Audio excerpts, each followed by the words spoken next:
In today's video, I'm going to show you how to attach a ribbon band to your knitwear to strengthen seams or edges of your knitted pieces to prevent them from distorting.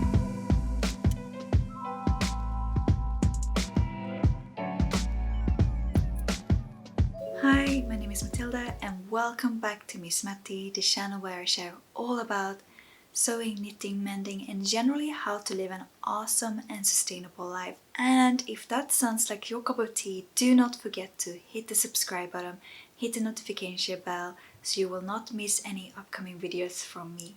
So I knitted this piece on my knitting machine around 9 years ago as part of a university project. I really love it, but I haven't worn it, and now when my other dressing gown is fully worn out, I thought, why do I not wear it? One of the issues with it has been that if you look at here at the sleeve where I haven't attached a ribbon band yet, it's very stretchy, it can easily distort. On this side I have already attached a ribbon band and it's so much more stable here. And this type of knit easily stretches and it can be easily distorted, so it needs something like that to keep it in place. I also think it is that this knitted fabric is much more lightweight and stretchy compared to these pieces and the pieces on here on the back that has much more weight to it. As you can see here, the bottom of my dressing gown is also a bit distorted, and as such I will attach a ribbon backing here as well. So in this video I'm going to show you how to attach a ribbon band. I'm going to attach it to this sleeve here. This is a technique you can use if you want to attach buttonholes as well. Just make sure to make the buttonholes on your machine or by hand before you attach your ribbon to your knitted garment.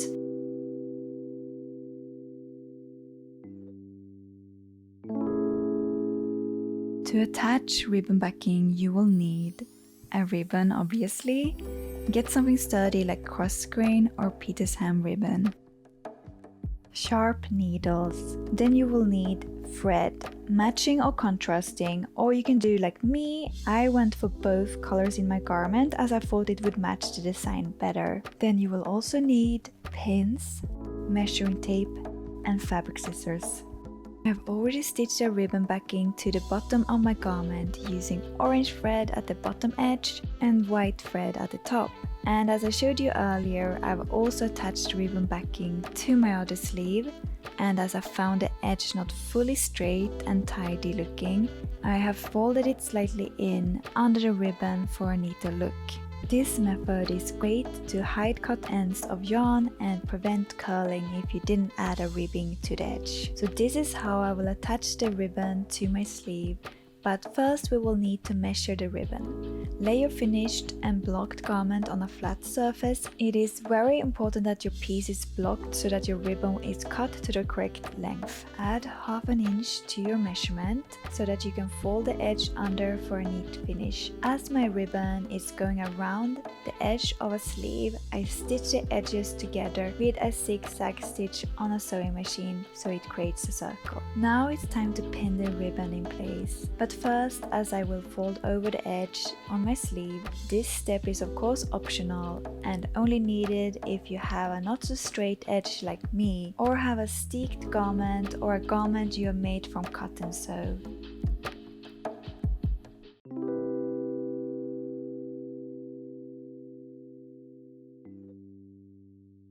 Once I pin the edge over, I base stitch the fold in place before pinning the ribbon backing to my sleeve.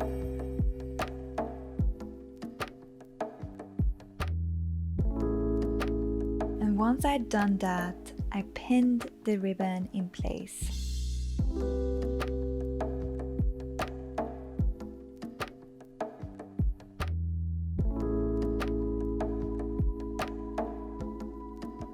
And now it's time to stitch the ribbon to the garment. Double thread a needle, then tie both ends together in a knot.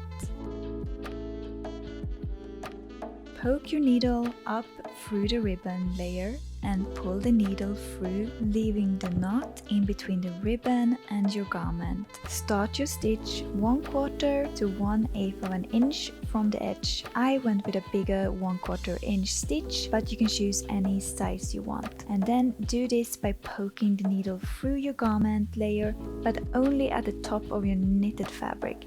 Do not go all the way through. You do not want the thread showing through to the right side of your garment. I like to fasten my thread a bit extra by creating a second stitch in my previous one and then tie the thread.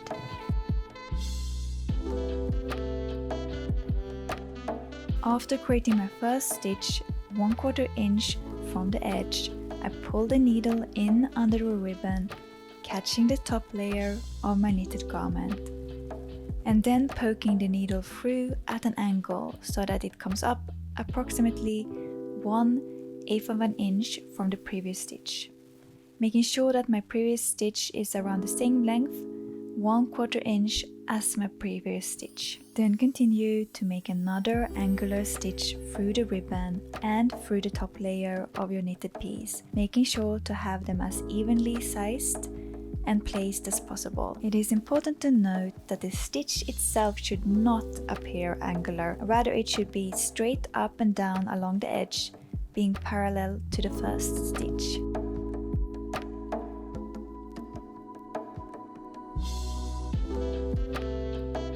Then continue in this manner until the first edge of your ribbon backing is attached. Make sure not to have too long threads, as that will cause tangling. Rather cut shorter threads, and once you run out of thread, fasten by tying a knot in your previous stitch and then attach a new thread.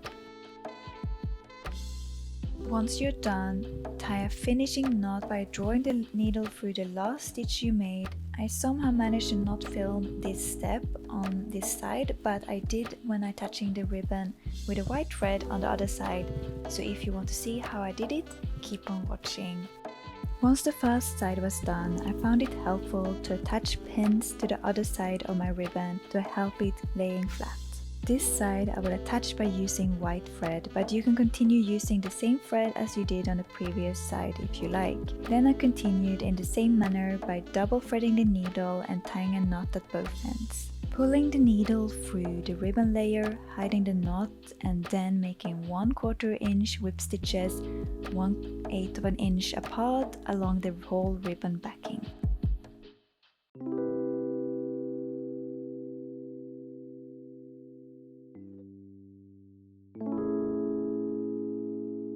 Once you come to the end, fasten by pulling the needle through the back of the last stitch, then tie a knot. Hide any loose threads by pulling the needle through in between the ribbon layer and the knit layer. Cut off any excess threads. And now it's done! Or almost. I found pressing the ribbon backing area after this created a much neater and finished look.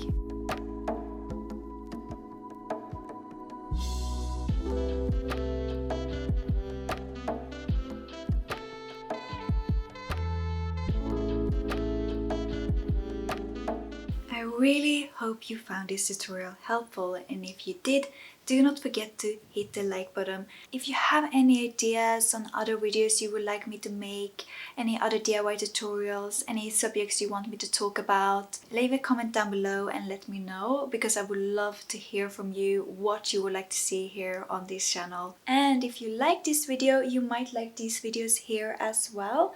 And until next time, hej då!